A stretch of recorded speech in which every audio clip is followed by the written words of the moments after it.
Hello students of class 11. In this video I am going to discuss about the different types of connected motions. So first connected motion may be, suppose this is a table, frictionless table, and on that frictionless table a mass m1 is kept, and this mass m1 is connected to mass m2 through a pulley. Suppose this is a pulley and this is the string through which it is connected to another mass. Suppose this mass is m2, and because the string is same, so the tension will be same. And as I already explained you in my previous video of vertically connected motion, I explained you that in case of pulley the tension is always directed towards the pulley, so that's why these arrows are towards the pulley. Now the weight of m2 is m2g. When the mass is multiplied by gravitational acceleration, it becomes m2g, it becomes the weight. Weight is a type of force, and similarly if m1 is multiplied to g, then it will be the weight of m1. Now the condition is, if m2 is greater than m1, this is the condition, then what will happen? m2 will try to pull this m1 by using this pulley, so the direction of acceleration will be in the clockwise direction. And if we talk about the direction of the movement of this m2, it will move in the downward direction, and the movement of m1 will be towards the right hand side. So in this way, this is the path of the acceleration, means the acceleration of m1 is towards right hand side, the acceleration of m2 is in the downward direction because m2 is greater than m1, and T is the tension, I already explained you. So if we draw the free body diagram, FBD of m1, then this is m1 and this is the direction of the tension force. Tension is a type of force, and the direction of the force acting on the m1 due to the acceleration produced, it will be m1a. So according to this, the equation will become T is equal to m1a. This is equation number 1. Now if we draw the free body diagram of m2, then it will be like this. This is m2, the tension is in upward direction, and the weight is in the downward direction. Here we have not considered the weight because weight is in downward direction, so we have neglected the direction of the weight because we have to take only the tension and the force. So that's why this is the force, this is the tension. So that's why T is equal to m1a is taken into consideration, because we have not considered m1 because there is no movement of m1 in the downward direction. Due to the force applied by m2 through this string, this m1 moves in the right hand side. So that's why there is no movement of this m1 due to m1g, it does not move in the downward direction. That's why we have not considered this in the free body diagram. Now this will be T in the upward direction if we talk about the free body diagram of m2, and the weight is in the downward direction, which is equal to m2g. Okay, and you know that the acceleration is in the downward direction. So which one is greater? m2g is greater than T because this m2 is moving in the downward direction. So what will be the equation? The equation will be m2g minus T is equal to m2a. Okay, so this is the second equation. Now if we put T is equal to m1a in equation number 2, then what will happen?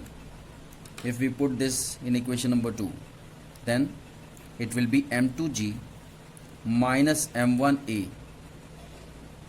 is equal to m2a. Just we have kept this T is equal to m1a from equation 1 in equation 2, so we will get this equation. And finally, if this m1a is taken in the right hand side, then it will be m2g is equal to, take a as common, it will be m2 plus m1. This negative sign will become positive sign when it moves towards the right hand side. So finally what we'll get, acceleration will be equal to m2g upon m1 plus m2. So this is the expression of acceleration. By using this expression you will be able to solve the problem given in the form of numerical values. Okay, now from equation after this from equation 2, this t will be equal to m1 in bracket m2g upon m1 plus m2. Okay, we have kept the value of a in this. So after keeping the value of a in this equation number 2, we will get this expression. So we have got two expressions, one is for acceleration, other is for the tension produced in the string. Okay, now the second type, suppose there is inclined plane and suppose the inclination on both the sides is same, that is theta. One plane is inclined to in this direction and the other plane is inclined in this direction, and on these two planes two masses are kept. One mass is m2 and other mass is m1, and pulley is there at the top, and these masses are connected together through pulley. So it means the tension which will be produced can be shown in this form. Okay, now what will be the weight of m1? It will be m1g. What will be the weight of m2? It will be m2g. ये तो clear है. अब देखिए अब क्या होगा, आपसे पूछा जा रहा है find tension and acceleration in the string. Okay, means tension in the string and acceleration produced due to the movement. Now one thing is very clear that मैं थोड़ा सा इसको क्योंकि because I cannot explain in this diagram, so I have to make separate diagram to explain the angles. Suppose this is theta, this is m1 m1g. Okay, so this is theta and you know that this is 90 degree. Okay, so this is 90,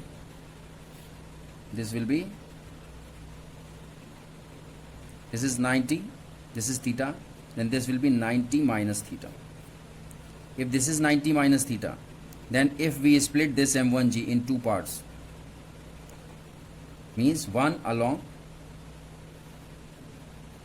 in this direction and one along this direction, means one downward direction, one means these two components are perpendicular to each other. So this will be 90 minus theta. Colourful sketch pen का use करूं तभी आपको समझ में आएगा. This is 90 minus theta. Okay, this is 90 minus theta and you know that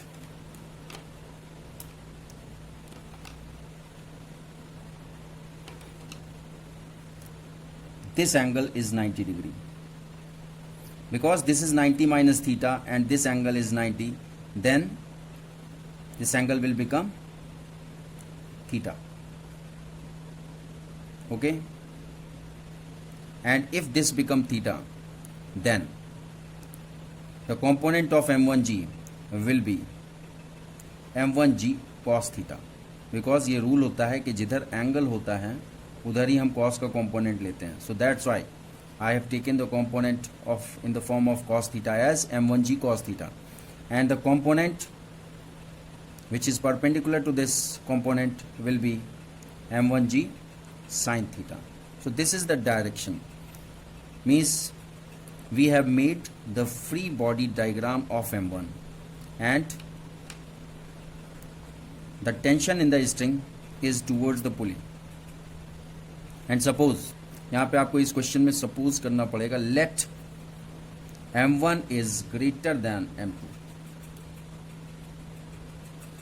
when m1 is greater than m2 and if we draw the free body diagram of m1, then it is very clear that which force is more, m1g sin theta or t, because this is the component of m1g, so we have to consider m1g sin theta. So m1g sin theta is greater or t is greater, and the acceleration is in downward direction because m1 is greater than m2. If m1 is greater than m2, then acceleration will be in anti-clockwise direction. Okay, anti-clock direction. Now, because m1g sin theta is greater than t, m1g sin theta is greater than t. Okay, then net force, what will be the net force? Net force will be m1g sin theta, और इसका oppose कौन कर रहा है? इस m1 को खींच रहा है m1g sin theta, बट इसके खींचने का अपोज कौन कर रहा है? Tension, so it will B minus T. So m1g sin theta minus T will be the net force. आप देखिए क्या होता है, साथ ही साथ एक्सीलरेशन डेवलप हो रहा है in the direction of the movement of m1, तो ये भी तो फोर्स है। So force will be equal to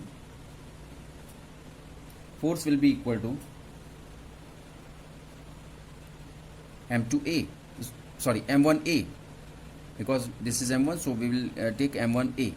So this force should be equated to this force. It will be m1g sin theta minus t will be equal to m1a. Suppose this is equation number 1. ये आपकी equation number 1 है, इसको याद रखना है, इसीलिए box में मैंने कर दिया। अब आप देखिए m2 की बात, ये तो m1 वाला फ्री बॉडी डायग्राम हो गया, सेम केस m2 का होगा। m2 वाले में क्या होगा, देखो सेम कंडीशन, ये फ्री बॉडी डायग्राम मैं बना रहा हूँ m2 के लिए। दिस इज m2 और इसका वेट क्या होगा, m2g। m2g will be vertically in the downward direction. So because this is vertically downward direction, so the angle made will be 90 degree. इतना तो क्लियर है। अब देखिए क्या हो रहा है, इसका जैसे यहाँ पे मैंने कंपोनेंट लिए थे 2 कंपोनेंट, वैसे यहाँ पे भी लेना है। ये एंगल आपका थीटा है, ये 90 है, तो ये क्या हो गया, ये एंगल हो गया 90 माइनस थीटा, जैसे यहाँ हुआ था। ये देखो 90 माइनस थीटा, हमने इतने को इस ट्रायंगल को ही आप देखिए ना, इसमें ये 90 माइनस थीटा हो गया। अब देखिए अगर हमको m2g को स्प्लिट करना है तो हम 2 पार्ट्स में स्प्लिट करेंगे। एक पार्ट ऐसे इस डायरेक्शन में जाएगा और एक पार्ट किस डायरेक्शन में जाएगा, एक पार्ट किस डायरेक्शन में जाएगा, इस डायरेक्शन में जाएगा। तो अब डिपेंड करता है कि एंगल कौन सा है। ये 90 माइनस थीटा है और आप ये जानते हैं कि ये पूरा एंगल थीटा है, जैसे यहाँ पे मैंने बताया था पूरा एंगल थीटा है। सो दिस होल एंगल, ये जो ये वाला एंगल है ये 90 है। तो अब क्या बचा, अब आपके पास क्या बचा, ये जो एंगल है अगर हम इसको एक्सटेंड करते हैं और ये इन दोनों के बीच का एंगल क्या बचा, ये 90 माइनस थीटा है, ये पूरा 90 है, ये इतना 90 माइनस थीटा है, तो ये कितना बचा, इट विल बी थीटा। ठीक है, ये थीटा होगा कि नहीं होगा। अब जब ये थीटा हो गया तो जिधर एंगल थीटा, जिधर एंगल होता है उधर कॉस कंपोनेंट होता है, तो यहाँ पे क्या हो गया, ये वाला कंपोनेंट m2g के लिए क्या हो गया, it will B m2g cos theta, और ये वाला कंपोनेंट क्या हो गया, m2g साइन थीटा। होगा कि नहीं होगा। अब हमको इससे मतलब है कि ये देखो टेंशन, स्ट्रिंग में टेंशन जो है वो अब इस डायरेक्शन में, केवल इतने को देखो ना, हम लोग free body diagram of m2 बना रहे हैं, दिस इज टेंशन। अब देखो ये एक चीज़ आपको कंसीडर करनी है कि एक्सीलरेशन एंटी क्लॉकवाइज डायरेक्शन में है because m1 is greater than m2, तो पुली का एक्सीलरेशन जो है वो एंटी क्लॉकवाइज डायरेक्शन में होगा। पुली का भी तो अपना एक्सीलरेशन होगा, जिसको हम पुली के मास को नेग्लेक्ट कर रहे हैं, अदरवाइज ये कंसीडर होता। फ्रिक्शनलेस पुली है, स्मूथ पुली है और ये फ्रिक्शनलेस सरफेस है, इंक्लाइंड सरफेस। तो फ्रिक्शन हम पूरा तरह से नेग्लेक्ट कर रहे हैं। तो एक्सीलरेशन आपका इस डायरेक्शन में हुआ ना। अब जब एक्सीलरेशन एंटी क्लॉकवाइज डायरेक्शन में हो रहा है, इसका मतलब कि m1 नीचे की तरफ आ रहा है और m2 ऊपर की तरफ जा रहा है। m2 जब ऊपर की तरफ जा रहा है तो इसका एक्सीलरेशन ऊपर होगा कि नहीं।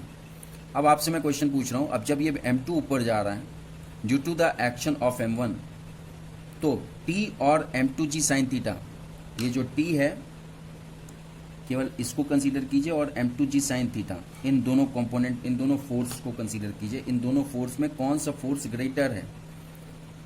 ये नेचुरल है कि जो फोर्स इसको खींच रहा है वो ग्रेटर है। कौन सा फोर्स खींच रहा है, टी।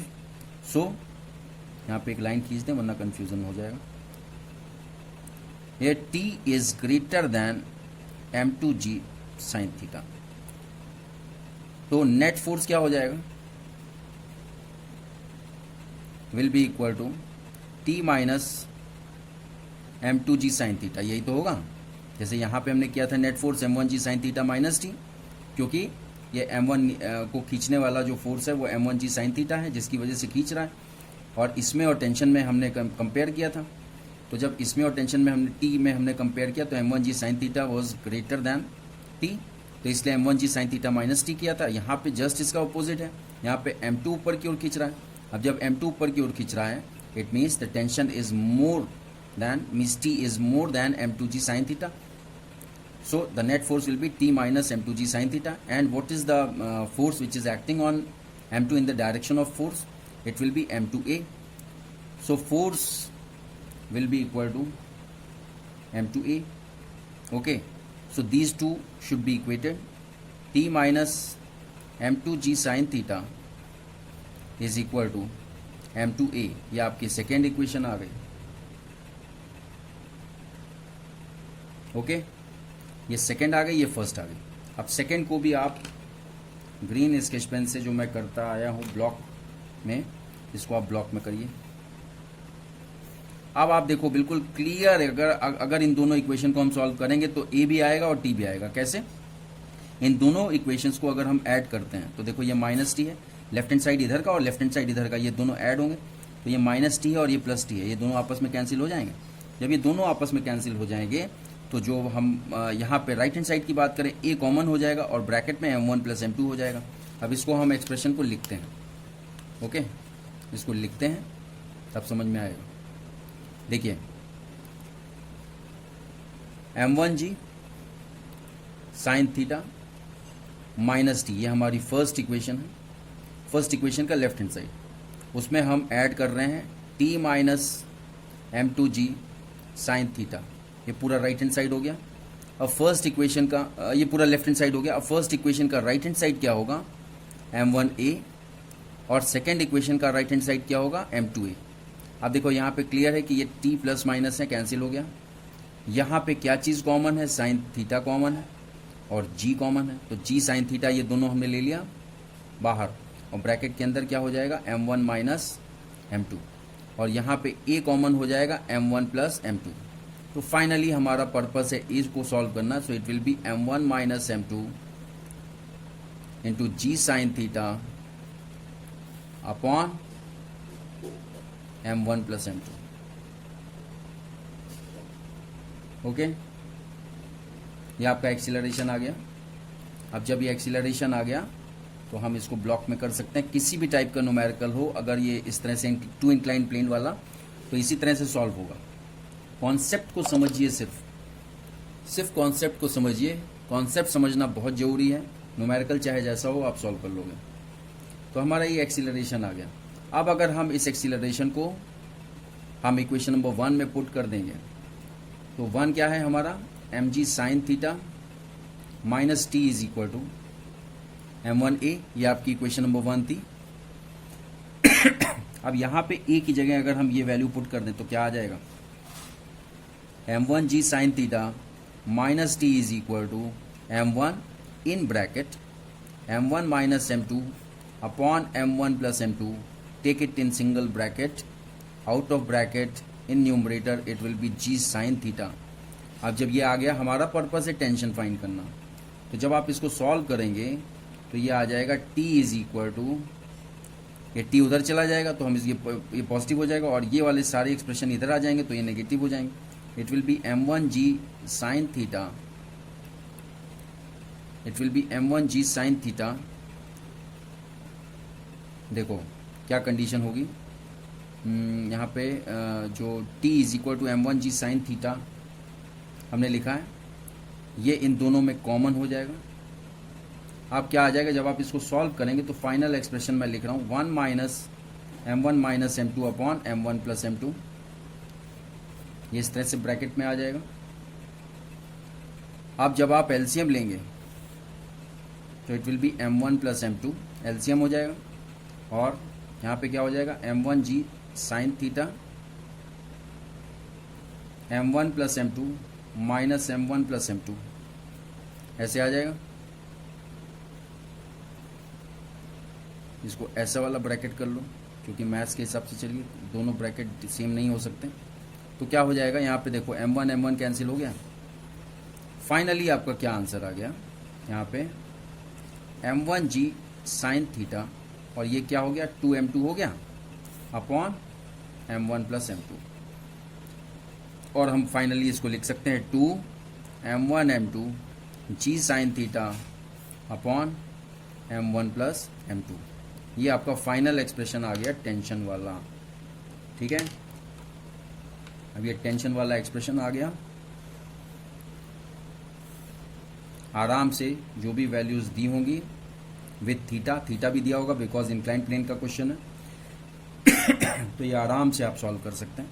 अगर आपको कॉन्सेप्ट पता है तो बहुत इजीली आप सॉल्व कर सकते हैं। And remember, it is very difficult to learn the acceleration and the tension expression of each and every case. बहुत डिफिकल्ट है। कितना आप रटोगे, कितने आप ए का एक्सप्रेशन रटोगे, कितना आप टी का एक्सप्रेशन रटोगे, लेकिन अगर आपको कॉन्सेप्ट पता है तो आराम से आप सॉल्व कर सकते हैं, ठीक है। Thank you very much for watching this video.